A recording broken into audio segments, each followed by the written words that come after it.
Welcome to Speaking of Strong Style, where we discuss the news, issues, and events surrounding New Japan Pro Wrestling. I'm Steven Conway. With me, of course, it's Jeremy Finestone. We are contributors to the Fight Game Media Network, and we're here to talk New Japan Cup and some other odds and ends. And this week has frankly been a bit of a mixed bag. We've seen some good matches. We've seen some rough ones.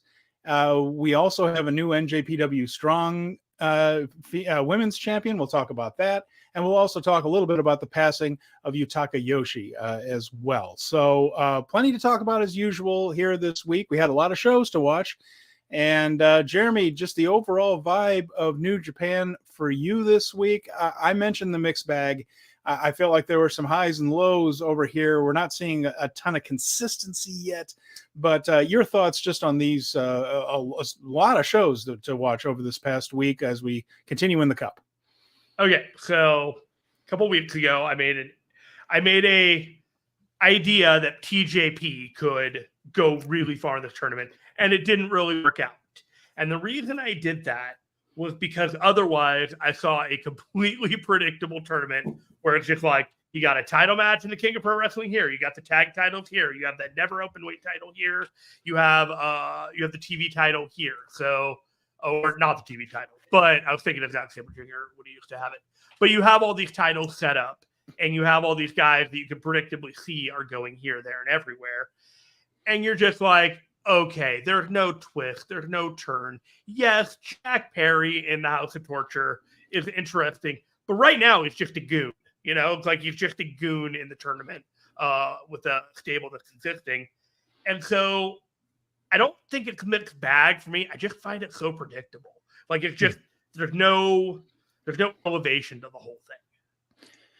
Dunstan Williams is here and has submitted a few questions before the show, which we appreciate. Oh, Dunstan, and everybody that's watching, we appreciate you taking the time. He says, does New Japan feel uninspiring to either of you? And I think that's a good term for it. It does feel a little bit uninspired right now. And the booking, certainly, as this does feel a little bit more like a cut and paste job in some ways, but it also just kind of has that kind of feel in the ring right now, just a lot of sameness. And for instance, we're not going to speak a word about the undercard matches on this tour this past week. There's no point. There really isn't. These are all preview tags. They have a very house show feel to them in that perfectly competently wrestled, but no one's going out of their way to do much of anything serious, dangerous, or even tell much of a story. There's a little bit going on with Desperado and Ishii, and we'll get into some of the tea leaves. But if you want to become an expert on Gino Gambino and Walker Stewart interactions with each other, you're going to have to watch everything, because it's been a journey so far, and that's been a little bit fun on the undercard. But that's niche stuff. That's not wrestling. That's just watching two people who've never worked with each other vibe and figure out how to gel. So when it's stuff like that and random stuff like Jack Perry almost missing his cue on night 4 when he's trying to pull the ref out of the ring, almost, and that's the most interesting stuff that you got going on with this right now. It's like, yeah, you can just watch the cut matches. And the other thing we'll get into a little bit later, but Tongaloa is making memes at an unfortunate rate for him. He's making memes out there. But Venkin says he saw some weird clips this week. Yep, there were some weird things. But by the way, Gino Gambino, terrific shape. Dude's gotten himself jacked. He looks good. Yeah, looking hell. All right, well, we're just going to go through these tournament matches. Like I said, the prelim matches are absolutely skippable. Nothing wrong with any of them, but they're just prelim matches. So we're going to go on with the show from Yamanashi. That's where we begin on the 8th. So Yamanashi, that was back on last Friday. So in this one, 3 tournament matches. So the first round, they had 3 matches a night. After that, 2 each. And on this one, the first tournament match of the night was Hikuleo and Bolton Oleg. There was a pretty cool pre-match presentation to Bolton from a local amateur wrestling club. They even had an exchange student from Kazakhstan, which is where Bolton is from. And so they gave a little bouquet of encouragement to Bolton, a little presentation there in Yamanashi. That's pretty cool. The match itself was fine. It was a little bit sloppy at times, but Bolton's green. He's learning. Sure. It was a fine effort. In the end, Hikuleo beat him with a godsend choke slam. There were no upsets here. Hikuleo made the knockout round of the G1. I did not think that they were going to put him out in the first round of the New Japan Cup. So no upset here. They do try to protect Hikuleo. Perfectly fine match. Handshake after. Hikuleo moves on to the second round, where the real story is going to be told anyway. We had a conversation last week about how this match was going to go, and I thought the idea would be that Oleg Bolton would put up a fight that nobody but Hikuleo would be able to stand. And that's basically what happened, is that there were a number of offensive moves that Hikuleo took, that another wrestler probably wouldn't be able to withstand. And then Hikuleo won. Great concept behind the match. I continue to have a lot of confidence with Bolton. Mm-hmm. And yeah, Hikuleo is the best of the Tongans by far that is left in New Japan. Well, he had the other thing about Bolton Oleg, of course, this is only his, I believe, second singles loss. The other one being to Zack. So they're taking good care. It's Hikuleo. I'm a big Hikuleo believer. Yeah, no, I am too. I have no problem with this. And again, the story is for the next round. That's really Hikuleo's story here. This is just a way to get Bolton into a good spot. And, he did fine. We like Hikuleo. We want him to come back on the show. So make sure to check out his Patreon, Hiku's Hub. All right. After that, we had Callum Newman and Gabe Kidd. Now we're talking. Now, this was a good match. This was a really good match. Really solid showing from Newman. He worked well with Gabe Kidd, so he had somebody who's more flying, more technical, and certainly the speed against a brawler, and Kidd's one of the best brawlers in the game right now. The chemistry was good. It was a win for Gabe Kidd. Again, not much doubt about this one. We feel like Gabe Kidd is somebody that they have their eyes on for big things in the future, and Newman right now is the lower man on the United Empire totem pole. That's not to do with talent. That's just where he is at the moment. And I have a feeling that won't always be the case, but it is for right now. So in the end, cradle pile driver by Gabe Kidd got the victory, but Newman is really coming along. And it seems like each time he's in a match against a bigger name than him, a good worker in a singles match, I'm talking about, he's gotten a lot of reps in preview tags, but he steps up. And this is another example of him stepping up. Each time I see him wrestle a singles match, against heavyweights, whoever, Callum Newman looks more and more like a future star to me. What's also amazing is Will Ospreay is an excellent scout of talent. Right. He picked this guy out, and he's like, you know what? You're coming with me to Japan. He found Akira too, didn't he? He found Akira, I believe. Yeah, and he's gone with Michael Oku and all these guys that he's handpicked, man. Like, that dude has an eye for talent that no one else sees. And man, I hope Callum Newman is one of those guys that they're able to build around for the next 5 years, because there's something there. And I don't know what his timetable will be, and if he gets snapped up elsewhere, or what his interest is, but there's a diamond in the rough on this one. Do you think he has bulked up just since being in New Japan? It seems like he's a little bigger. Yeah. He looked like Zack Sabre Jr. when he first came in, and now he's starting to fill out around like the shoulders and the chest, but not really the arms. So it's kind of, but he hasn't lost any speed. That's his big thing, is he is incredibly fast, and he's able to counter moves incredibly well. And while we've talked a lot about Newman, we cannot forget to give Gabe Kidd his flowers in this match too, because holy moly, I don't have enough great things to say about Gabe Kidd. Yeah, he's the fabulous. Intensity that he has, the vibe when you're in a match with him, that you feel like you're in a real fight against this guy. I felt it in his upcoming match that we'll talk about. But he makes me believe in a lot of ways, like John Moxley does, that you are in more than a wrestling match. You are in a fight for survival. Yeah, it's very good. And by the way, I make fun of that phrase all the time. And then I just talked, there was a nice pre-match ceremony with Boltin Oleg where they gave him his flowers. So there you have it. Sometimes it's literally true, I tell you.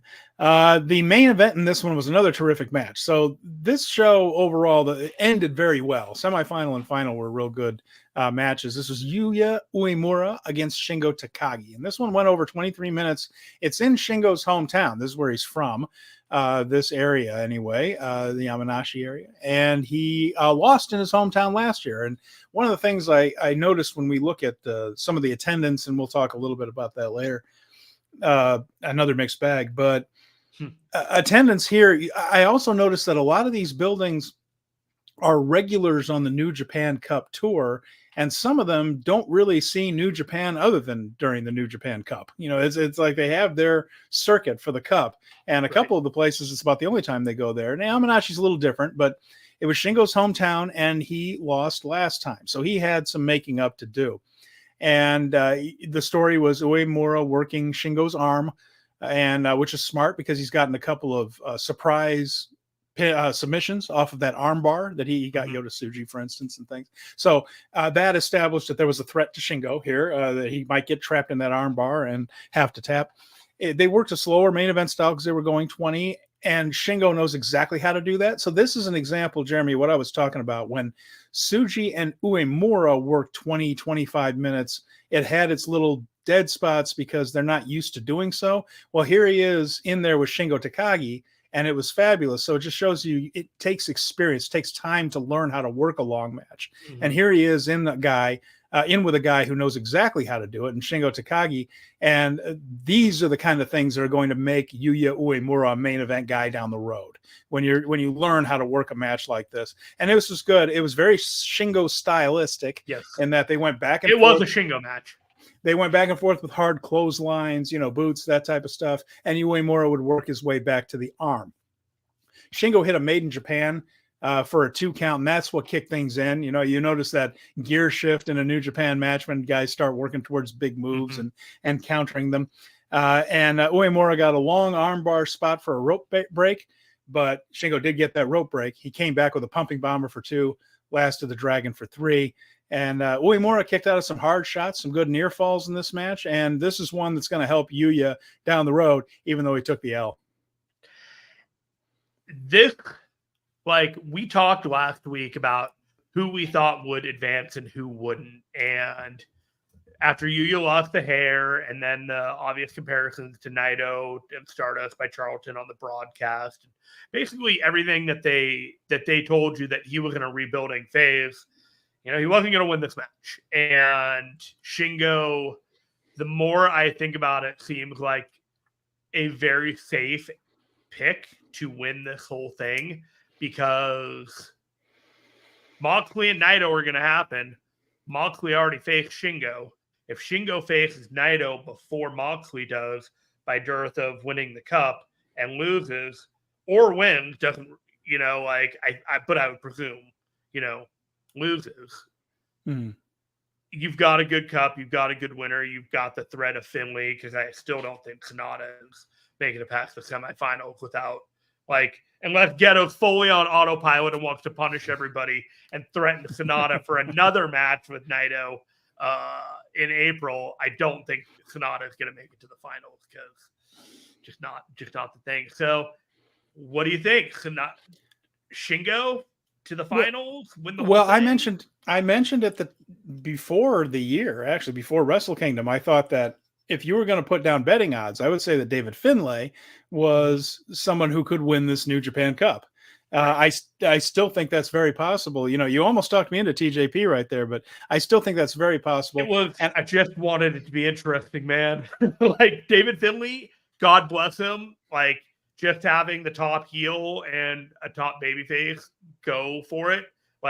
Naito's a babyface, so it kind of feels like it's just going to be Finlay, and then we're going straight to that match. And if that's the case, but Shingo's a good idea too. And I mentioned that Shingo was another one of my favorite. I thought, Finlay, if he gets past TJP, or Shingo, were good choices. Tsuji is also a good choice. We'll get to that in a little bit, because, that's something that could happen. But yeah, you mentioned chalk. There's a lot of chalk that that term for betting favorites winning. There's a lot of chalk in this tournament. You're right. Absolutely. And Shingo is chalk. He is somebody that they do not lose, that they do not beat very often. And when he does lose, it's usually to tell a story. So, Frankly speaking, he is more valuable than ever right now. Oh boy! And Benk and Bjorn said that Shingo can't do bad matches, and it seems like that's the case. Although Uemura is a talented dude, so that's the way. But he does also. Well, we're going to get to these comments. I like these. I comments. don't remember the last time I saw you or Uemura match and thought, really didn't deliver in that one. That guy didn't show up for work that day. Like the dude can go in a 5-minute match. He can go in a 10-minute match. He can go in a singles 20-minute match. Is it going to be a 5-star? Deal? No, but that's not what he's being paid to do right now. That is not his time. That's not his moment. Those days are going to come and he's going to shine, but we're not there yet. We move on to Sunday, the 10th, and that was in Hyogo with a good crowd, 2,476. That's up over 300, and the biggest crowd they've had post-pandemic in Hyogo. And before the pandemic, Hyogo was even hotter, Jeremy. They had some crowds over 4,000 in this building in the past right there. But working, again, the trend is solid in Hyogo anyway. Not in all the towns this week, but Hyogo went from about 2,000 to 2,400. And again, one of those, there is good basis for comparison because they do usually run a New Japan Cup show in Hyogo. So it's nice to have almost apples to apples year to year. You can really kind of take a look at it. So this wasn't bad. I want to stop right now and I want to say something real quick. Okay. If you are listening at the 16-minute mark and you want to know what the best night of the New Japan Cup has been so far, and you don't want to wait until the end of this podcast to hear that bit of information, but you want all the rest of the analysis, night 3 was the best night of the New Japan Cup, the night we just talked about. Everything else had some good stuff, bad stuff, but that was top to bottom, 3 matches that delivered. And so if you want to know, that's the night that you should jump in if you want to watch a full night of Cup matches. El Phantasmo faced Mikey Nichols in the first Cup match in Hyogo, and this was good. There was less flying than ELP than usual. He wrestled more against Mikey there, but he's good at that as well. And Nichols ended up starting a pinning scramble that ELP won with a crucifix. Perfectly good match. Nothing really wrong with it. It wasn't a world beater right there, but they were third from the top. You save some things. But one thing I noted here was at this point, El Phantasmo gets the win. All 3 members of GOD left in New Japan had won their first round matches and moved on. Hikuleo against Bolton Oleg, Tangaloa beat Great Okan, and Phantasmo with a win over Nichols right here. So at least a strong first round for the babyface GOD faction. Mirror image, House of Torture, GOD. They both had a kind of a campaign where they both looked a little bit strong coming out the gate with Jack Perry, Evil, and Ren Narita. So, I kind of like that good and bad, and it feels kind of fun. I don't know. This match, little scrappy, a little sloppy, just kind of brought it down to the ground. And I'm going to let you get to the more of the explanation, but it just, something about it just didn't feel like they were able to gel, and they just kind of, the ground and pound was not something I was expecting out of this match. It felt like there was a lot of that. Yeah, no, I agree with you. And there isn't a whole lot of move for move highlights I can give on this. It was just a solid match, but yeah, not a world beater for sure. And the next one was Here to Troll Us. So again, this one pissed a lot of people off. Ren Narita versus Taichi. However, if you listen to this show, we warned you that this is where this was going, that they were teasing us with the dangerous techers facing one another. And we said, they're not going to give it to us. They're not going to do it. They're not going to, this is too good for House of Torture to pass up. And indeed, that's what happened. But there were a lot of shenanigans before the match and during the match. It was very deliberately paced when they did wrestle. A lot of fighting in the crowd. They moved around a lot of furniture. Dick Togo distracted the ref while Taichi had a stretch plum. And he was tapping out. Narita was. Referee didn't see that. Then there was a ref bump. No surprise. House of Torture came down, but not Jack Perry. That would be important. And as House of Torture came down to pile on to Taichi, just 5 guys made the save. All right. So far, I'm on board. The baby faces don't look like morons. They're helping each other out. And they still didn't look like morons. It's just that it turns out that House of Torture had one more arrow in the quiver. And that is when Taichi hit a backdrop driver, The referee counted and counted and counted. And finally, Jack Perry made it to the ring and pulled him out before he could count the 3. But that was a close. That was he had to stretch a little bit right there. He almost missed that a little bit. That allowed Yoshinobu Kanemaru to come back. If he was still Jungle Boy, he would have swung right in and gotten it. He spit the whiskey in Taichi's face, hit him with a bottle. Then it was the double cross from Narita and the pinfall. So almost disaster here. He almost didn't get there. But nevertheless, the whole point was I like this a little bit better. I knew they weren't going to give us Zack and Taichi. I just knew it. So I was ready for this to happen. And I am glad that at least Just 5 Guys tried to help. And it didn't make Taichi look like a moron by not bringing friends with him to a gang fight, right? But again, the House of Torture is very devious. They had an extra guy there because Perry, and this is actually shows some Perry the Goon. Perry until here had not joined in the House of Torture interference in the other matches much, and sometimes didn't come out at all. So for this one, you kind of got the idea that okay, well maybe Just 5 Guys will run him off. But anyway. This was how it was going to go. They were going to keep Ren Narita in this. They were going to get heat on him by not giving us the match we wanted, which is interesting business strategy. We'll work on that. But it was Narita over Taichi, and Narita goes on to face Zack in the second round. Okay, so there's 2 ways to look at this, right? One, this was an overbooked mess. Like, just so much extra that was added to this match in order to get to the result. You have that. On the other hand, you look at it like, wow, they're really protecting Taichi. They threw the kitchen sink at this dude to get him to lose. Like he wasn't falling to shenanigans. It was sheer brutality and timing that got him to lose this match. And so good on them for protecting their old guys, but you almost like you saw it. You know how this is going with House of Torture. You just know. And, somebody had mentioned in the Discord that, there are fans in Japan that legitimately do not like House of Torture, and they find it to be tiresome as well.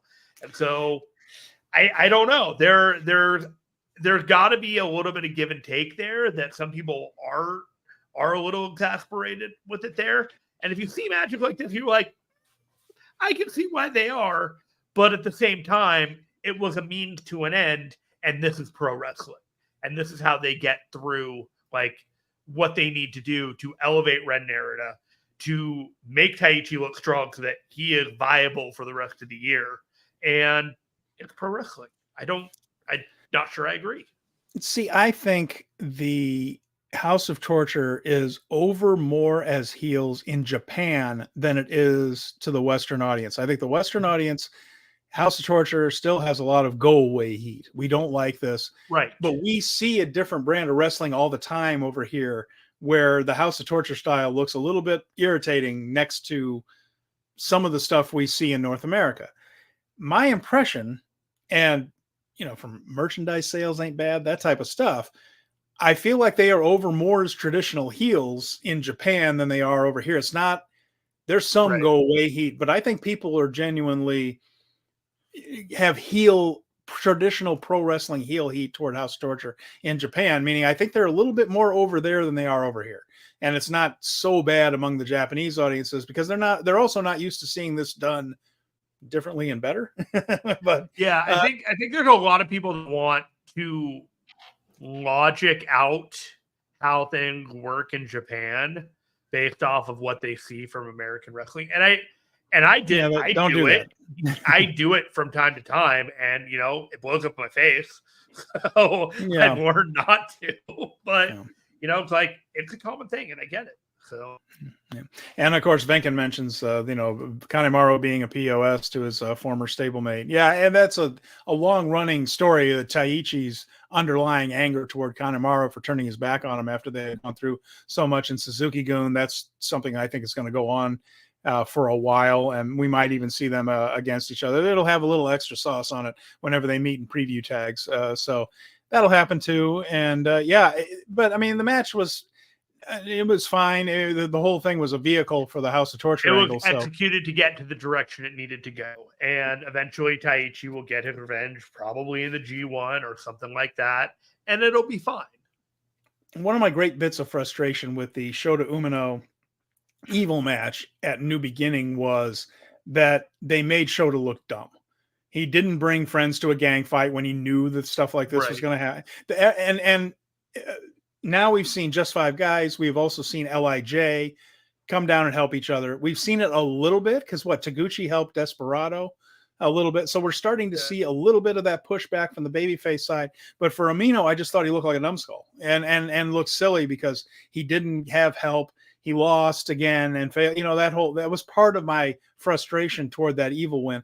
And at least, if we're going to do this House of Torture stuff, let's not make everybody look like morons during it. And so the guys coming out to help, but House of Torture having to take increasing numbers of steps. I thought of that too. Yeah, that I'm okay with because I think that means at least things are evolving and they aren't just doing the same thing for the last 2 years. They aren't. Now we're starting to see babyfaces charge in. Now they're starting to have to work a little harder to outfox everybody. That I at least appreciate that evolution of House of Torture. I'm honestly fine with House of Torture and Jack Perry. I really like. I kind of like the idea of Evil teaming up with Jack Perry to wrestle some dudes in New Japan at Forbidden Door in New York. That actually sounds like a little bit of fun to me. And Ren Narita, like do a 6-man for the never open weight or whatever, like AEW 6-man. I don't care. I want to see it. It sounds like fun. We don't know what's going on with the never open weight trios titles. Those are in limbo. Oh, we got to do it for that one as well. So yeah, but yeah, it's just I like House of Torture. I don't care. I get exasperated, but I move on with my day relatively quickly. I don't get in arguments on the internet about House of Torture. I don't care that much because it's a heel stable that doesn't do anything truly offensive and just tries to do dastardly, snidely whiplash shit to win a match. I'm for that. I'm totally okay with it. It depends on how they do it in one. But Venkin mentions that this is just to grow hate toward HOT. He's got it pegged. He said you see a potential good match. House of Torture takes it away from you, like Finlay took Ospreay, Moxley, that type of thing. So, yep, that's exactly what they're doing. And so we will have Narita and Zack. And now, moving on to that, the main event of that show was Yota, Tsuji, and Jeff Cobb. And this match was great. I really like this one. We had a warning as to what was going to happen because Cobb was unbeaten in that building. Anytime you announce that. Cobb threw Tsuji around a lot early. Tsuji rallied, hit a vertical suplex on Cobb. Cobb is almost unique in wrestling. Not quite unique, actually, just unusual. But anytime someone hits a simple vertical suplex on him, it gets a pop just because the way Cobb is shaped. For instance, he's so thick and so big that it just looks like an incredible feat of strength for someone to hit a vertical suplex on him. He's like that guy from Lucha Underground named Matanza Cueto. Yeah, I'd love to see that guy take on Cobb. But just like, man, if I could just get Sami Zayn against El Generico someday. But, the whole thing was, but you know what I'm talking about. It's like one of those things where he goes up for the move so smoothly that it just looks like some guy is a world beater whenever he does it, because Cobb knows how to take it as well. Tsuji escaped the tour of the islands. And then in my favorite moment in this match, Jeremy, he tried a gene blast. He went charging in for his spear, but Cobb basically caught him coming in, caught him like he was stopping a leg shoot in wrestling. When someone shoots the leg in wrestling and you kind of sprawl out a little bit. He didn't totally sprawl out, but he caught him and then just turned it into a razor's edge. Looked fantastic. Loved it. Big moves after that. Spin cycle. Cobb hit a spear of his own. Crowd was loving the near falls in this. So this one really built nicely. Eventually, Tsuji did hit a curb stomp and a double jumping curb stomp, and a gene blast finally landed, and he got the pin over Jeff Cobb. Really good match. Tsuji seemed to have a lot of momentum right now, and this felt like a big win for him. Big boy match, just one of those two beefy guys coming in there and just, the meaty men slapping meat. You don't think of Yota Tsuji like that, but this was one of those just mean guy matches. They came in there, and afterward, Jeff Cobb was talking about respect that he had for Yota Tsuji, coming in there with backstage comments. It's not going to win any awards, but this was a solid match. And good main event. Yeah, this is a solid elevation of Yota Tsuji to let him know to the rest of the fandom, like where he's kind of positioned in New Japan. You know, like getting a win over Jeff Cobb is a feather in your cap. And he's one of the first of this generation to have a big win like that. All right.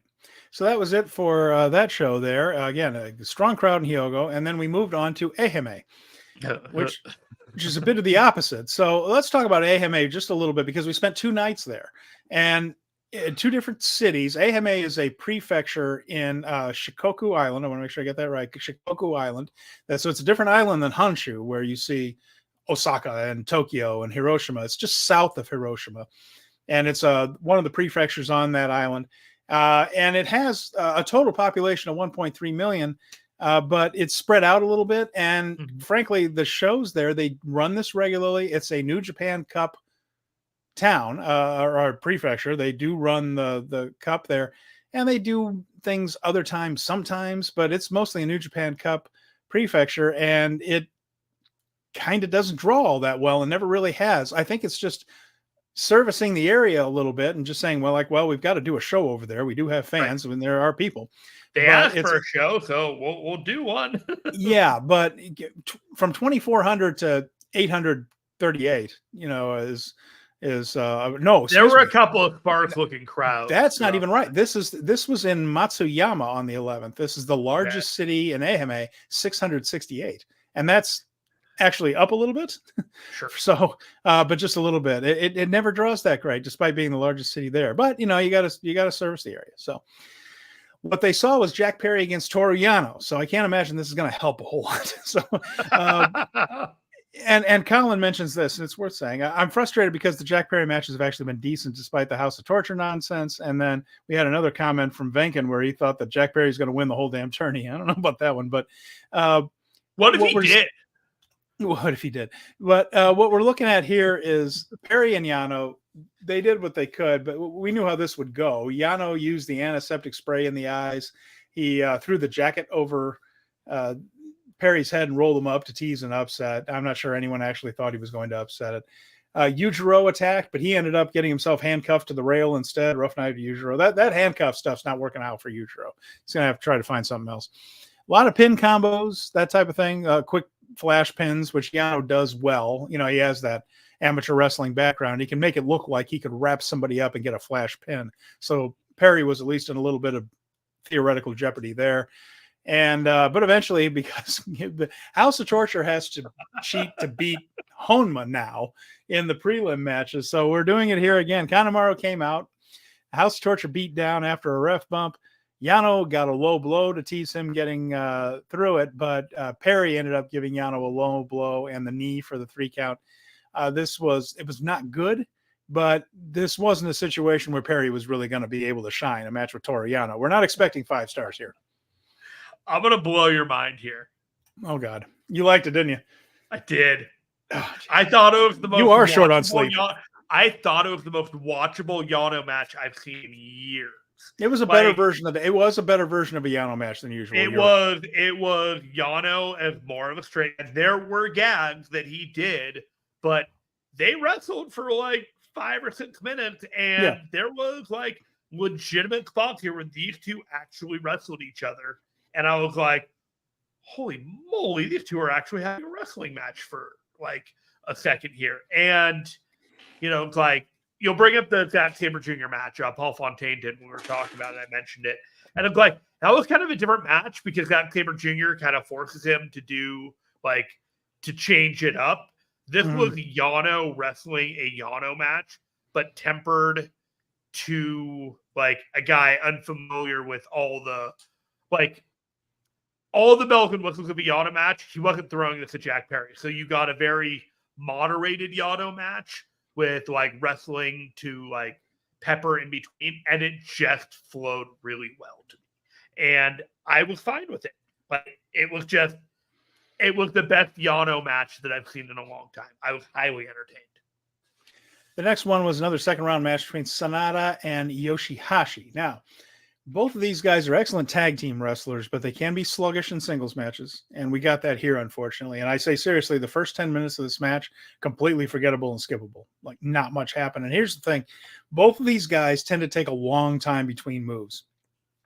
And it reminds me a little bit of Randy Orton in that if you have someone who isn't all that charismatic enough or up for really selling big, it can feel like you're running in deep mud. You know how sometimes when Randy just takes things too slow and he's not in, we've seen it like that Adam Copeland match, right? He was still Edge, you know, where it went all the way around the whole building that one time was endless. I think that match is still going. It's still happening.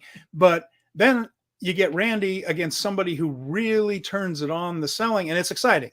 And it has tension. And this is two guys that take 30 seconds and don't have a ton of charisma to carry it. And this match felt like a slog. And too much psychology, not enough action. SANADA got a deep O'Connor roll in this one for a near fall. That was a really good false finish and probably the highlight of the match when Yoshihashi kicked out of it. And then SANADA missed a Shining Wizard. So the fans were suddenly behind Yoshihashi thinking they might get the upset in this one because SANADA did work hard to get that idea over. But in the end, Yoshihashi's big singles move is Karma, which is made in Japan. It's the same move, but he calls it Karma. And SANADA managed to escape that and hit the deadfall for the 3 count. So again, SANADA, we're talking about chalk here. Yoshihashi's story is already done. He defeated Kenta, and that sets up the tag team title match. So Yoshihashi had already accomplished his New Japan Cup mission. SANADA can move on here. Again, you know, boy, 668 people, and they see Perry versus Yano and SANADA Yoshihashi. It's hard for me to imagine we're going to get 700 people next time. The right guy won this match. Remember when I said that night 3 was far and away the best of the nights that we saw? The prelims for these weren't great. This match in general and this whole I was more entertained by Jack Perry and Toru Yano than this match, and that's fine. That's just my preference. You do not have to watch this unless you are a complete and total completist for watching every bit of the New Japan Cup for some level of psychology to read into the future of how things are going to go. I'm not necessarily sure SANADA versus Yoshihashi is adding to any particular lore or dynasty of legacies moving forward. And it shows where people's niches really are, because Yoshihashi was back in preview tags in the prelims right there, and watching he and Goto work together, they're like, it's just like water flowing. They're so good, and they know exactly, they have so many double team moves and waves for one person to help the other suddenly, and you know, like they're reading each other's minds and things. Some people are just really good tag team wrestlers, and I think that Yoshihashi thankfully has found an outlet like Bishamon where he can really excel. And he's an excellent tag wrestler, but a long singles match is just not going to be the way to go for him. You know, I know nothing, right? But there's a part of me that wonders if they two just had an inability to figure out who the ring general in the match was going to be. And so they just kind of both wanted to take charge, and it just took a while for them to figure out what the hell they were doing with each other. Yoshihashi tried hard to get a backstory for this one too, and Venkin just says, "Yeah, that Orton Edge match, which was so awful, the greatest wrestling match ever with 40." Oh my goodness, they were just trolling us with that one too. But oh boy. Anyway, yeah, the greatest wrestling match ever. Oh, they're so cute. But there's Yoshihashi tried, because you remember how we were talking about in the build up to Naito versus SANADA, they showed the tryout from way back in the day when Naito was accepted into the dojo, and Yoshihashi and SANADA were there, but were not selected at the time. And so Yoshihashi said, well, we both tried. Neither one of us got in. I was the persistent one that got into the dojo. He went off in other directions and came in through the back door. So two different, and it wasn't really even knocking that so much, just saying the two very different paths converge back together again here. He tried. It just didn't quite come together as a match. Yeah. These things happen, Yep. Even though we say that, we have the next night, which is a case of one match under-promising and over-delivering, and another match that under-promised and still under-delivered. Let's get into it. So next day they were at the Ehime City Gym. Now this was in Uwajima, which is a much smaller town, but it drew 200 more. So, or not quite 200, 170 more or something, 838 in a much smaller town. So about even from what it's done. This is about what Ehime does. So maybe that's why they only come here for the cup. Who knows? But the first match, Jeremy, in the tournament, Tanga Loa versus David Finlay. I'm going to let you take over for a brief moment. This match, there is a sense that Gedo has a lot of confidence with the Gorillas of Destiny, and sometimes it is well placed, sometimes it's misplaced. I actually took the liberty of taking the very generous Chris Charlton narration from the website and explained the results of this match because, quite frankly, it is glorious, and I'm going to read it to you right now. Loa tried to call on his offensive diversity, landing a crossbody, but finding more success with haymakers to Finlay and a powerful short-arm clothesline before a boss man slam for 2. A powerbomb set up Loa for the sacrifice knee, but he was reversed into oblivion for 2. As the match swung back and forth, Loa got ape shit, but didn't end the match, and a second sacrifice attempt was stopped with a brutal headbutt. Overkill followed soon enough, and Finlay was through. My God, Charlton is a magician. So let's talk about what really happened, shall we? Loa tried to put a little steam on this by meeting Finlay at the entrance and brawling with him as soon as he walked through the curtain. That was good. Points for that. That was a good idea. Long beat down on Finlay around the arena and in the ring. Finlay sold. In the midst of all this, Loa attempted what we think is supposed to be a 619. Ended up getting tangled in the ropes in a way that Mayu Iwatani could only dream of if she were trying. And he only hit the 325 area code, not the 619. Maybe that was it. Yeah, that might be it. Maybe he was there. And what I mean by Mayu Iwatani can sometimes kind of portray herself as being a little clumsy. And I know she's kind of got a goofy personality and that's legit. She's kind of and she plays up the flaky thing and all that. But I always said that she has total body control. Like she knows exactly what she's doing. Although she has slipped off ropes and things. This was one where a guy saw a move on TV and wanted to try it. And that's what this looked like. It looks like this man's never done a 619 before in his life and still hasn't. And but they did both have, to give you an idea of how well Tanga Loa was doing, Finlay was getting support from the crowd. And Loa had some too. I mean, they didn't totally turn on him, but this was not a great night at the office for Tanga Loa. And he was coming off one of the worst Kamigoyes in the history of the world too, which also was made into a meme where he gave one to Gedo that wouldn't have broken an egg, and he tripped over Geto's body and fell in order to try to beat him. So a rough week for Tanga Loa. Finlay rallied late, got the overkill to win. Enough said. We're into the next round, and let's forget that ever happened. Doing himself any favors. You watch the undercard and you saw him pull that chop routine against Great Okan last week, or he did the chop routine he did on Okada, and it didn't look any better. He came back from knee injury in the G1, and he was supposedly fully healed by November. There's no reason why this level of wrestling should be in the Cup or in New Japan Pro Wrestling. There is a higher standard to this. And you can laugh it off and say, oh, hey, you don't understand. The business is the business. It's like, I am good for New Japan Pro Wrestling. Sure, fine, whatever. But after a while, this becomes a joke and your stock is going down. and I don't want his stock to go down. I want him to be able to be successful as a pro wrestler. He needs to stick to a moveset and a style that is conducive for what he's looking to do. As well said. The next match was Hiroki Goto and Chase Owens. And how do you follow up Tanga Loa? Well, you give Chase Owens 20 minutes. So this was actually not half bad. Owens worked really hard, dominated this one early. He knew with Goto selling a lot that this was on him to carry. This was going to be the thing.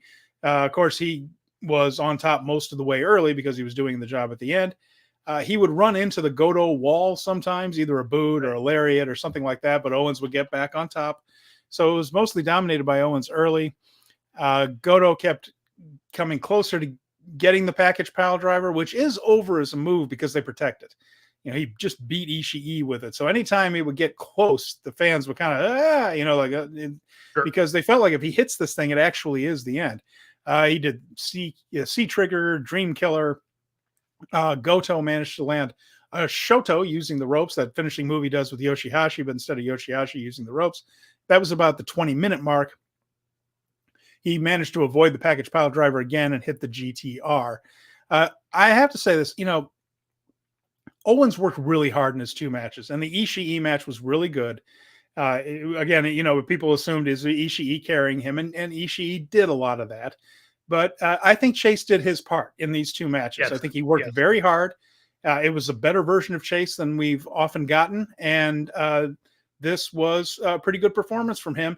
And it's healthy now. Both members of the tag team champions have lost to members of Bishamon in this tournament. So time to him to go back into the tag team ranks here. But while he was in this tournament, I thought Chase acquitted himself well. I'm not necessarily sure that Chase Owens had a good Ishii match. I think he had a great match.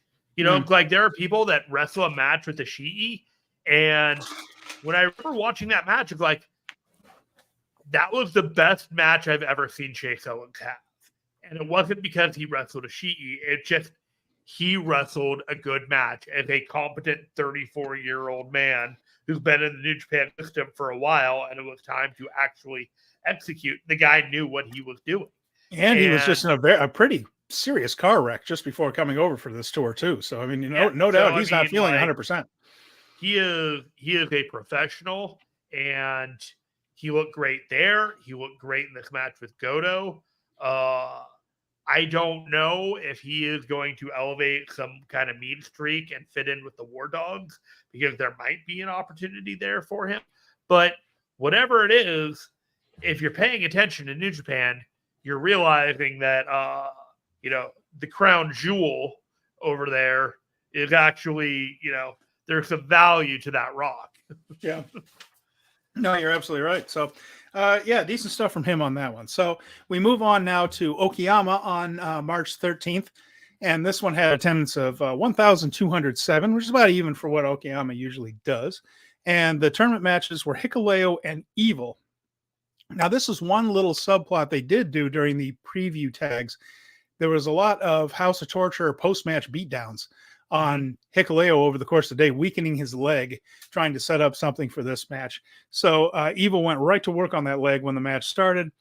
At 5 minutes mark, they even portrayed like he might not be able to continue, like they might have to stop it. But after that, Hikuleo did come back. We got the ref bump, House of Torture shenanigans. And even Perry came out to help him on that one. Hikuleo almost took out the whole Fandamli by himself, beating up everybody on the outside. So again, a lot of protection for Hikuleo here. They definitely seem to really be high on him, and that they don't even want to beat him without there being, him coming back against almost the entire faction and even more shenanigans. But in the end, let's see, Tanga Loa and ELP did come back out. So again, we're talking like the baby faces pushing back a little bit at House of Torture. Afterwards, though, Evil did manage to get him one-on-one and did beat him one-on-one clean, semi-clean. Like there wasn't a foreign object blow from the outside or anything like that. It's just that House of Torture was run off. The rest of the baby faces left with them as they fought their way to the back. That left Evil and Hikuleo one-on-one. He ended up winning with Everything is Evil. And we still don't know who the next Never Openweight challenger is, but we're starting to get a good idea, aren't we? Yeah, I feel like I I have a prediction that I'm not sure I have a prediction, but we'll see if we get there on that one. It just depends on how everything plays out. I say it before, I'll say it again. Find me a company that loves the big man as much as New Japan loves Hikuleo. Like, they protect him. He's great. He is everything that you want a big guy to be. Beating him made Evil look like a world beater going into the next couple rounds of the cup. And if anybody beats him, then they're even elevated more. I love the mechanics behind it. Let's keep moving. Well, and also they're booking him like a babyface Bad Luck Fale, because Bad Luck Fale, when he was there as a singles competitor, was always a threat and won a lot of matches and usually got to double digits in the G1. And there would be some sort of hook or crook even within the G1 to beat him. Like, he took a lot of like last second count out losses in the G1. Same thing with the New Japan Cup, where someone would get a flash pin on him or something. They didn't like to. There wasn't a lot of hit Fale with a finisher and pin him. That did happen sometimes, but they didn't do it very often. We're getting that with Hikuleo, where they just don't. This one was, he did hit everything as Evil, but it was after the entire House of Torture run in. Right. So kitchen again to protect Hikuleo. Yeah, but it just reminds me of how they book Fale, except on the babyface side. They're just very careful with him. Shingo Takagi and Gabe Kidd was up next. Now, not a whole lot could go wrong here, and it went very right. This was a fun match. We got a Kidd jumpstart, long beat down of Shingo on the outside of the ring, and then the Shingo match began after that. Just hard hitting, stiff stuff, but Kidd goes right along with that. And I've been saying it. I think Kidd is not going to win because he's not in the United States, but he's going to get votes for Best Brawler, the Bruiser Brody Award next year. Yeah. Because this guy knows how to do it. We're only in March, and people are talking about like how he's overshadowing other people in New Japan. And it's just, they're not wrong. They're not. Pile Driver got Kidd very close, but a pumping bomber, last of the dragon. So after a very hard-hitting match, very back and forth, a lot of machismo, the stuff, snarling at each other and charging in at each other and taking turns hitting each other.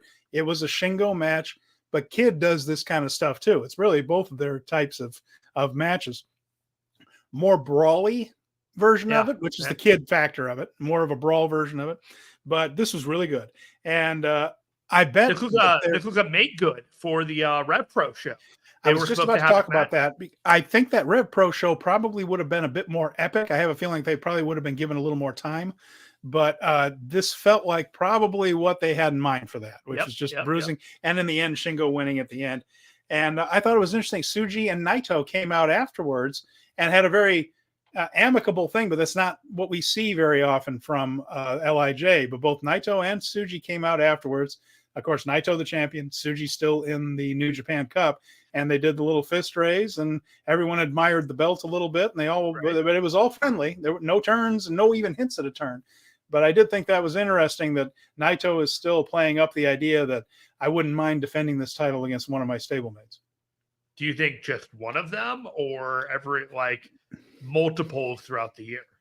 Well, I think that both these guys are going to be in the world title picture in the next few years. With Tsuji, you can't tell because they keep cutting off that group, so it's hard to say because he might lose his next match with the way they book, again, it could all be over with in that end. So who knows? We'll see. Yeah. Many flowers to Gabe Kidd, many flowers to Shingo Takagi. This was a fantastic brawling type match. And I have the bracketing after that. And Venkin says Shingo can be there already. Yeah, I agree. I mean, Shingo could win this tournament. I mean, that could very well happen. And he's held the world title before, so he's already world title level. So that's why Dunstan asked a question earlier. It says, who benefits more, Tsuji or Shingo in the New Japan Cup? I think Tsuji would benefit more by winning it because Shingo was already at world title level. But sure. I think Shingo is the more likely pick to possibly win it than Tsuji. I would second that. And and Dunstan also mentioned, by the way, he said, I want to get to his questions because he took the time to write them in. Do you think it's time New Japan are now utilizing the freelance talent in Japan more than their Gaijin talent? I don't see that. And the reason is, Dunstan, is again, with the economic situation, my guess is that they are going to lean heavily on the people they are already paying. rather than bring in extra labor costs by bringing in freelancers and things. They have all these guys under contract. They're going to pay them this amount over the next year. Whether they use them or not, I think they're going to use them because we're going to see some because you have to mix things up a little bit. But are we in for a flood of freelance talent? I don't think so. I think they need to stick with the guys that are already on payroll. They have done a little bit of a press campaign for Marufuji and Hiroshi Tanahashi exchanging business cards. So I wouldn't completely rule out Marufuji, but like a massive amount of people coming in, maybe a few, maybe like 1 to 4, just kind of to energize the mid card of New Japan. But I don't think it's going to be a renaissance or a complete paradigm shift on how they're doing business or anything like that. Yeah, you're right. And Venkin says they did belt 2 freelancers. Yes, they did, but it's not like they're bringing in Nemeth very often. And in fact, he's probably only in for about 2 more matches. So it's not some lucrative long-term deal with Nemeth where he's going to be in and out. And as far as the other one goes with Riddle, we'll see. As long as Naito has the top title and as long as it stays on main event talent, the rest of them are all card titles. Yeah. Yeah. And like I said, I didn't say none, but I don't think there's going to be some big flood of it. And I don't think Nemeth is going to be around very much longer. Probably maybe 1 or 2 more. And that's about it for him. He's a TNA guy. And there's nothing wrong with that. I mean, he's got a good gig over there. So in this round, we got 2 more matches, and then we'll have the bracket for it. Yeah. Sorry. So go ahead and bring up that. So we have Zack Sabre Jr. and Ren Narita. Again, this reminds me of a heel version of Yoshihashi's that Narita's race is kind of run. They've made their point, I guess is what I'm saying. So going with the idea of chalk being that they're kind of leaning on the favorites here, this feels like a Sabre win, but who knows? Maybe they're going to troll the living crap out of us and put Narita over again. You can't, one of the variables about House of Torture is you can't really feel confident about anyone beating them just because there's so many shenanigans they can pull and give people an excuse, but this seems like a way to get Zack a little bit further on. So there's a major part of me that believes that New Japan is firmly behind Zack Sabre Jr. this year and going forward. And with that, you have him as one of 4 people that had a bye in the first round. And all of the other 3 advanced beyond their first match that they had after the bye. I don't see Zack Sabre Jr. losing his first match after a bye. And so it's going to be a good match, but I think Zack Sabre Jr. is poised to be able to rise above the House of Torture. Yes. And Venkin mentions what happens when it's House of Torture versus House of Torture. I think we might see that in the G1. I think they might do something like that. It would be an entertaining thing to just say, let's just have the one match in the G1 just be Gonzo. Sure. God only knows what they do. So I do think we're going to get that eventually. I think so. And it'll probably be some overbooked extravaganza of silliness. After that, we do have an interesting one. Yeah. Yota, Tsuji, and El Phantasmo. If we get the flying, energetic El Phantasmo, not necessarily the one we saw against Mikey Nichols, but maybe one that's a little bit more El Phantasmo-y, this could be fun. Yeah. I kind of looked at it and I was kind of quiet and I was like, yeah, all right. I can vibe that. And, I like what El Phantasmo brings to the table. I kind of think I know where this is going to go. And I think Yota Tsuji is, especially after that promo with Shingo and Naito, they really want to position both of them as viable for the next couple of days.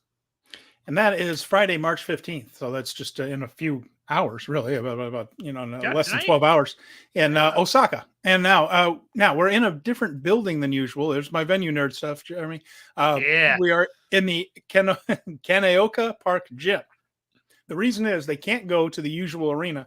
The little prefectural gym number 2 that they use frequently when it's not a huge show is part of the Edion Arena complex. So picture where they did New Beginning in Osaka, the famous building with the kind of the domed roof, not domed roof, but a semicircular roof and all that. That building is being used right now for the Osaka Grand Sumo tournament. So that is a very big deal. And so that building is off limits. That's booked to high hell. So that's packed every night. You can be stoked that he's in town for it. Right. Yeah. I hope he gets to see something. Well, that might be going on at the same time, wouldn't it? But either way, go Onosato, hoping that you continue your meteoric rise, the super rookie in sumo. I watch the highlights every night. I really do. And that's going on there in Osaka at Kaneoka Park Gym tomorrow morning. El Phantasmo Yota Tsuji, Zack Sabre Jr. against Ren Narita. Sunday in Aichi, we will see. So Saturday we're off again. Sunday in Aichi, excuse me. No, Saturday in Aichi, Sunday in Shizuoka. We're not off. It's 3 days in a row. Steven, come on. Saturday in Aichi, Hiroki Goto against David Finlay, and SANADA versus Jack Perry. So I feel like we're either going to see Goto versus Perry or SANADA versus Finlay. I don't think they're going to put the War Dogs against House of Torture here. So it feels like a heel is kind of coming out of that side of the bracket. So my guess, just if I had to make a guess right here, I'm picking Finlay and SANADA and some more chalk. But if it doesn't go that way, I think we'll get the total opposite of Goto versus Perry. It's just my guess. Do you remember what the New Japan Cup final was last year? I think it was, what was it? It was SANADA and Finlay. Finlay, wasn't it? Yeah. Oh, yeah, it was. It was SANADA and Finlay. I think we're getting that run back at the semis. Maybe with the opposite winner. Look, I said it before, I'll say it again. Ghetto's not so crazy that he's going to run SANADA and Naito, or even threaten running SANADA and Naito 3 times in the first 4 months of the year. By the way, I love our audience. Colin watches the sumo also, so he's watching Go Onosato. This guy Jeremy, he's been called the Shohei Ohtani of sumo. He's this 23-year-old kid that is just beating everybody except like the Ozekis and the Yokozuna. There's only one Yokozuna right now, Teruno Fuji, but this guy is supposed to be the future, and he's pretty cool. It's pretty cool to watch. Awesome. I think his name's Daisuke Nakamura or something like his real name. It's Onosato is a sumo name, but anyway, somebody you might be hearing about. Who knows? So I'll probably hear more about it. Probably from me, because I can't stop talking. I enjoy this stuff. Sunday in Shizuoka, Shingo Takagi against Evil, and let's see, and then the match of tonight. The winner of the matches tonight will be the other match that we have seen. Let's just say Yota Tsuji versus Zack Sabre Jr. Okay, there you have it. So Tsuji against Sabre Jr. That would also set up Tsuji as the next never openweight title contender. So that's not a bad idea. So if we were to look at this from here, and we were to get a Shingo and Evil and Yota Tsuji and Zack Sabre Jr., I feel like, wow, I don't see Zack Sabre Jr. making it to the past the semifinals. I don't think he's making it to the finals. But I think Shingo beats Evil. And I think that sets up Shingo for an ever openweight title match. Oh, yes, you're right. Yep. Okay. But Shingo won't win in the finals, leaving Finlay for the title match. And I was picturing, I didn't have the bracket up in front of me as I had my notes in front of me, and I had flip-flopped Tsuji and Shingo's side of the bracket. So you're absolutely right. It would be Shingo as the next never openweight title. Oh, no losers there. I mean, Shingo and Evil would probably be a terrific match. I mean, Evil's clearly being positioned as one of the top heels in all of New Japan right now. So it wouldn't even shock me if Shingo wasn't able to win the title off of him, and that makes it one of these ultra titles that people are chasing after. So there you have it. And we'll also take a look at the semifinals now are going to be, I believe, semifinals Monday in Fukushima, finals Wednesday in Niigata. So by the time we reconvene here next week, we'll know who the New Japan Cup winner is and who will be facing Tetsuya Naito at Sakura Genesis. So final answer for your prediction, Steven. I think it might be. I still can't really decide between Shingo and Finlay.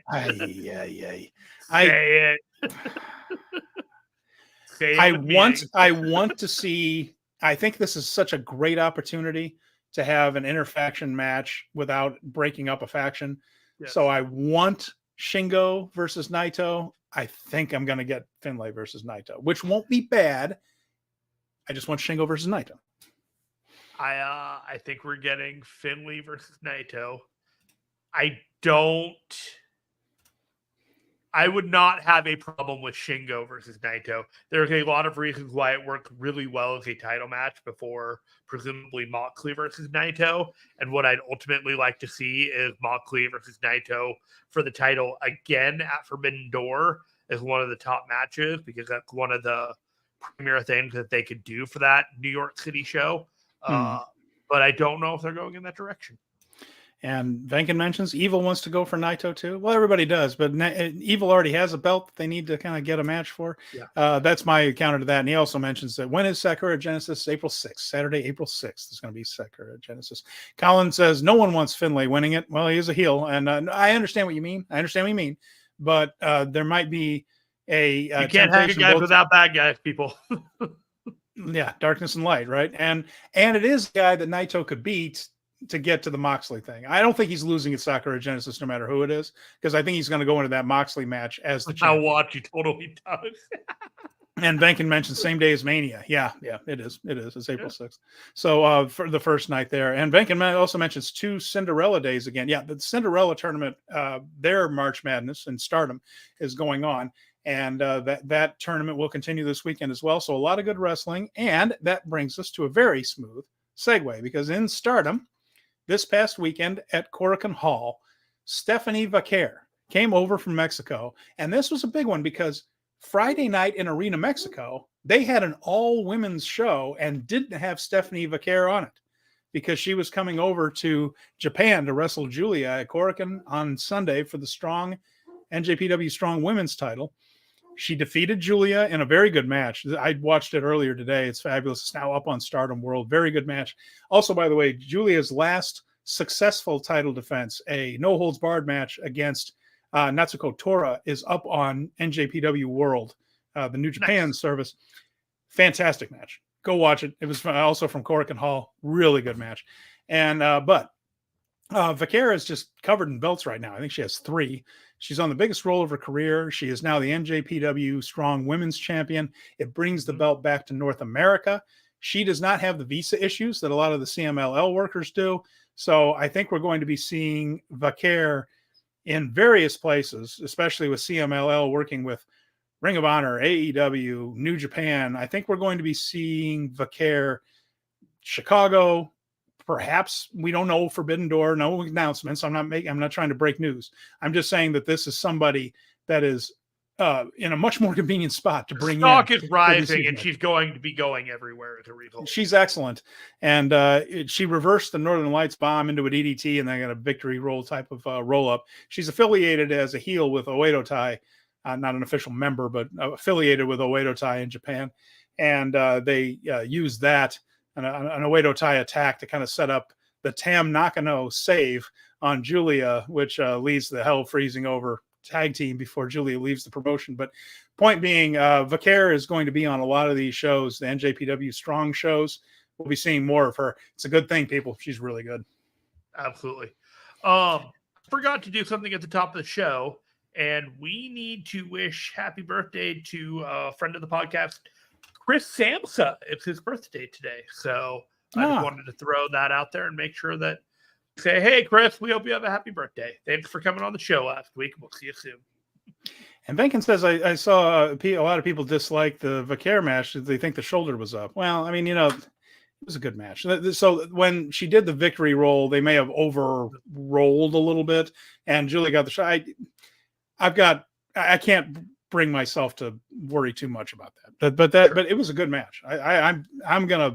I'll stick on that hill. I think that Vaquer and Giulia had a real good match right there. So we had a couple of random news and notes about April information, so I'm going to throw that up here right now. Yeah. The Never Openweight 6-man tag champions have been announced to have a one-night tournament in Taipei. Yeah. In Taiwan. So that actually is interesting, because that means that whoever is competing in that probably won't be at the Windy City Riot in Chicago because Walker Stewart is going to be live at the Windy City, and he will not be able to make it out to the show to call it. So that would also presume to me that the talent will not be able to be out there to call it either. So I'm very curious about what the never open weight 6-man title contestant could be, because I don't have the Windy City lineup right now, but there were people that I was looking at. I was like, oh, that would be interesting, but I would rule them out. Yeah, they're sending a lot of big names to that Taipei show. This is very important to New Japan. They're sending Stardom talent there as well. Yes. And we'll be taking a hard look at that as the date approaches, coming up here fairly soon. So that's going to be, and Colin says that's the same time as the Stardom show. It's the same show. This is going to be a combined Stardom and New Japan event. The wrestling world, right? Yeah, the wrestling world thing. So we're going to be seeing a lot of that over there, and this tournament will be coming up. So no, we don't have which teams are involved, but it's time to do something with that. You know, it's been a little while, and this is a good chance. You can tell they're taking this very seriously. They're also working with a local promotion there, so there's going to be some frontier zone action there with local guys on the card. So this is a real outreach to a new market that seems to be very important to Bushiroad. So, and Venkin says we won't get mixed tag. No, it's not. It's not supposed to be like a historic crossover where you have New Japan and Stardom talent on one team. It's mostly going to be like Stardom matches within New Japan matches on the card. That's what we're looking for there. Steven, we're not paid by New Japan. We don't get promotional consideration provided by the following or anything like that. But I would like to. You almost did it in your Lord Alfred Hayes voice there. I almost did. That. But I wanted to show you some merchandise for the Windy City Riot I stumbled across. Hey, we're not above cheap merchandising here. We're not above talking about some of the merchandise. Take a look at these two shirts. Honestly, those are pretty rad shirts.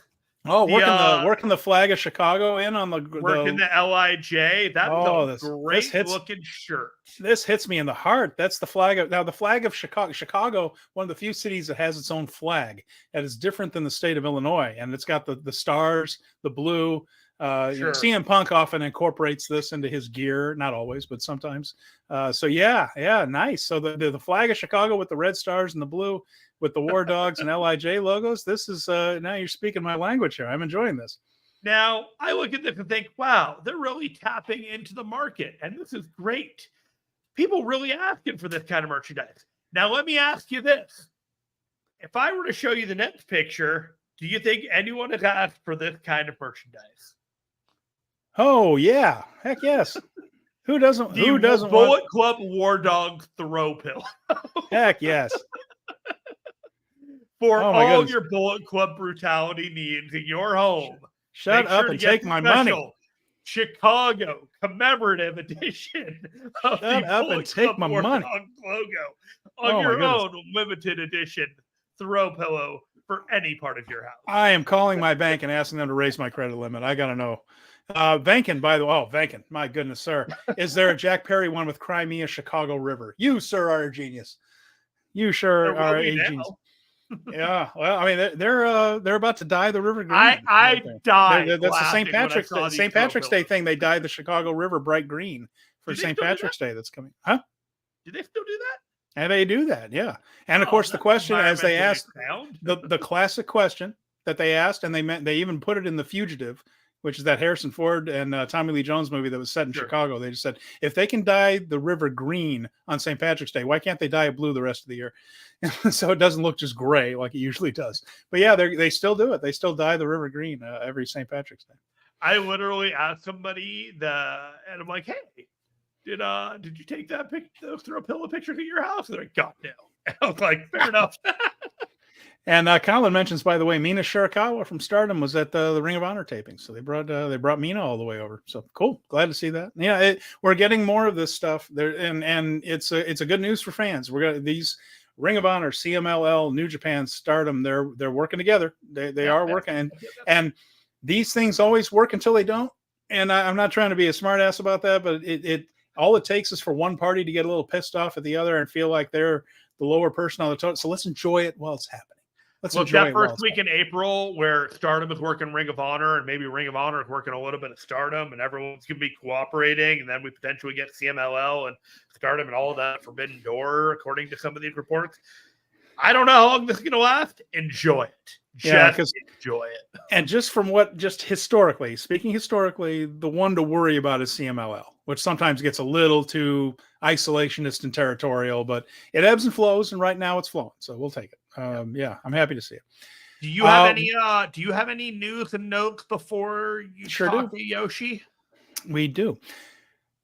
Kato Kiyomiya and Ryohei Oiwa have been participating in the Noah Tag Team Tournament. And it's called the Victory Challenge Tag League, and Oiwa and Kiyomiya won it. Now, they finished the block play in second place, but they defeated Saxon Huxley and Timothy Thatcher, who finished with the most points. Both former NXT talents. And to win the Victory Challenge Tag League. So they will be getting a shot at Noah Tag Team, the GHC Tag Team Champions, Jack Morris and Anthony Green. So if you're ever wondering just how Oiwa's excursion over in Noah is going, well, he's about to get a title shot. He's still teaming with Kato Kiyomiya, and they put him over quite a bit in that tournament, finished second in the standings, and then won the thing. So Oiwa doing quite well over there.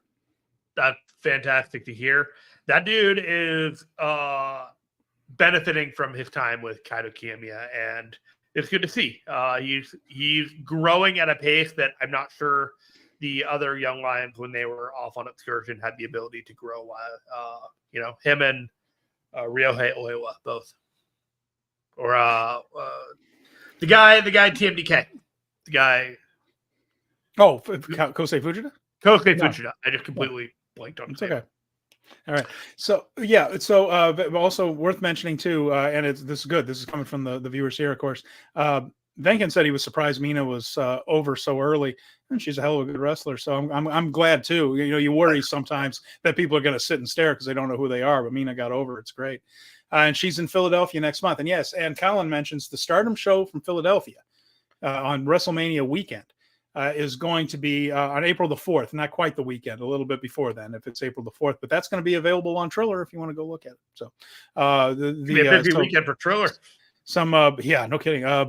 But I mean, that's what WrestleMania is. It's like the South by Southwest of wrestling, where I say that because South by Southwest is going on here in Austin right now. But sometimes, Jeremy, the unofficial events are as much fun as the official event. All the little things that pop up around it and outside of it. Like, there are really good music showcases that aren't part of South by, but are taking place during South by. So you can go to those too. And that's a little bit of what's going on with WrestleMania, where all these promotions from around the world are gathering in Philadelphia and putting on shows left and right. So it's just a festival going on out there, and Stardom's going to be a part of it. And they're bringing a heavyweight lineup. I mean, these are real stars they're sending over there, not real big names in Stardom coming over to Philadelphia. You just reminded me, and this is completely as an aside, South by Southwest is announcing new information about the X-Men comic book line. And I'm immediately going to go read about it as soon as the show is over, because that's exactly the kind of nerd that I am. Sure. It's all going on in town right now. That's why half the streets downtown are blocked off. I gotta go check it out, dude. I love my X-Men comic books. There is, I got to do the quick Fight Game Media plug before we get into the little bit of somber news that we're going to do to wrap up the show. So we are members of the Fight Game Media Network. This is our YouTube channel. We also have an audio network. Right now, our shows that we offer are The Wrap, The Dynamite Show, The Double G Show, Popcorn and Pile Drivers, and The 5-Star Joshi Show. On the Speaking Strong Style Power Bomb Show Sunday mornings at 10 a.m. Pacific, 1 p.m. Eastern, and the 5-Star Joshi Show occasionally, as well as the Dynamite Show. If you like our content, please like, subscribe, share our content anywhere. We also have our own dedicated audio feed by looking up Speaking of Strong Style in all of our major podcast catchers. In addition to that, I just wanted to take a moment and extend our best wishes, both of us, to friends of the podcast, JD Oliva and Jeff Hawkins, who both of them have gone through some family stuff. And you can check their socials at JD Oliva and Crap Game 13 if you want to know more. But going through stuff that we all know in life that we have to deal with, and we just have our best wishes to them as they have to navigate it at this current time. Yeah, so absolutely. with that, I'm going to give it to Steven, who is going to continue with the rest of the best wishes towards a wrestler who recently passed. So Yutaka Yoshie passed away. He was wrestling for All Japan at the time. He's been wrestling all over Japan, but he passed away this past week. Not for anything that happened in the ring, although it happened after a show. As a lot of people have probably heard, he worked a mid-card match for All Japan, came back to the locker room, said he wasn't feeling very well, and then they brought him to the hospital, and unfortunately he passed away there at the hospital. Again, he wasn't injured in the ring. It wasn't due to that. It was a natural condition. I mean, arterial sclerosis there. But unfortunately, Yutaka Yoshie has passed away, and he has New Japan connections. And of course, it would be an unfortunate situation no matter where. But we're a New Japan show, so I thought I would look at his career. He was, as you can see in the picture that's up right now for the folks that are listening, he is a very burly guy, just very thick built, wide shoulders, thick chest and back, and over a 300-pounder basically, and about 5'10", big guy. And he is originally from Gunma, was into judo before wrestling. He debuted on December 9th, 1994, and he lost to Satoshi Kojima in the opening match. That was when Kojima himself was only 3 years into his career. Kojima started in 91 and Yoshie in 1994. So sadly, he broke his leg very soon after his debut and missed almost his entire rookie year, but came back and stuck with it, and was out until December 1995. So basically a year after that. But by the way, on his first show, to show you who his contemporaries were, I mentioned Kojima was in the opening match of that one. That's where he was. And you also had Eddie Guerrero as the Black Tiger. Chris Benoit was Wild Pegasus on that one. El Samurai, Yuji Nagata, fairly early, not early in his career. Nagata had been, but yeah, fairly. Nagata was in that one. Shinjiro Otani. So a lot of big names. And then, of course, the Three Musketeers were toward the top back then in 1994. He went to Europe to wrestle for Otto Vons in the CWA. When he came back, he had bulked up quite a bit. He had really added a lot of muscle. So they put him in Yuji Nagata's stable. And that was probably his biggest singles push when he came back then. But when that kind of came about and that group broke up, he found himself back in the mid-card, which is really where he spent the vast majority of his career. He did have a run where he and a very young Hiroshi Tanahashi won the IWGP tag team titles. They actually beat Masahiro Chono and Tenzan. And if you want to go back, that match is on NJPW World. You can see a very young Tanahashi and Tenzan when he was big, thick, and bulky and hadn't had all the nerve damage that he's had now. You see Tenzan, and he almost has those small arms and things. And this is a flashback to me because when I really started watching current New Japan, it was my tape trading days, and Tenzan was kind of the hot shot heel, young with Chono, and Tenzan was a Hulk. He was just a big, just big brute. So it's kind of cool to see that, and then see a very young Tanahashi. And that was his peak in New Japan. Really, was that tag team title victory. It was back in the mid card soon after that. So he decided it was time to leave. In about 2006, he left New Japan, and I know that I just covered, about 12 years right there. But he did spend most of it just kind of in the mid card, and he was a guy on the shows. He was used consistently, but only had that one little singles push and then the tag title run. So decided it was time to go. He worked for everybody, just about every. Which is a testament to him. Just about every promotion you've heard of eventually booked him. So he was good at what he did. He filled out a card well and was a good hand, so to speak. Right, Jeremy? Just a good guy to have on the card because he worked for All Japan, 01, Noah, Dragon's Gate, Osaka Pro, Tradition, which was Tatsumi Fujinami's company, and a bunch more. Those are just the. But if you've heard of this company, basically, he's worked for it. And in All Japan, his biggest thing was he held the All Japan tag team titles with Akebono, who was a former Grand Sumo champion, a Yokozuna. again, Yokozuna is the very peak of Grand Sumo wrestling. Those are the elite of the elite. And Akebono was one of the Yokozuna, and got into pro wrestling after that. Wrestled for New Japan, and he's made a couple appearances at Wrestle Kingdoms in the pre-Wrestle Kingdom January 4th shows.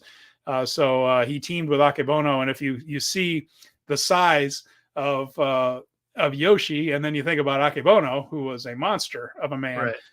That's quite a dual mountain to climb for any tag team. So they held the All Japan Tag Team title. So, just a guy that obviously was, good enough at his job, pleasant enough to work with. That he worked consistently from 1994 until his passing this year. So almost a 30-year career, really, almost, and was only 50 years old, so way too young.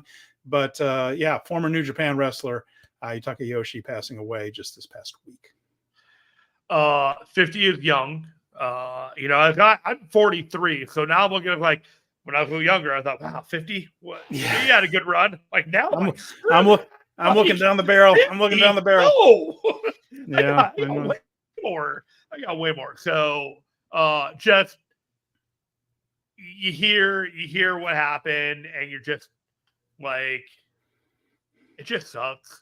Like the family is just saying, don't worry about it. Like it wasn't wrestling related. We don't have to legislate stuff. Yeah, like, and keep in mind that's an English translation of a Japanese. So when a lot of people kind of bristle when it said "don't worry about it," that's the translation. Remember, Japanese and English aren't clean. I think it's more of the lines of please don't. You can alleviate the concern that you have about this.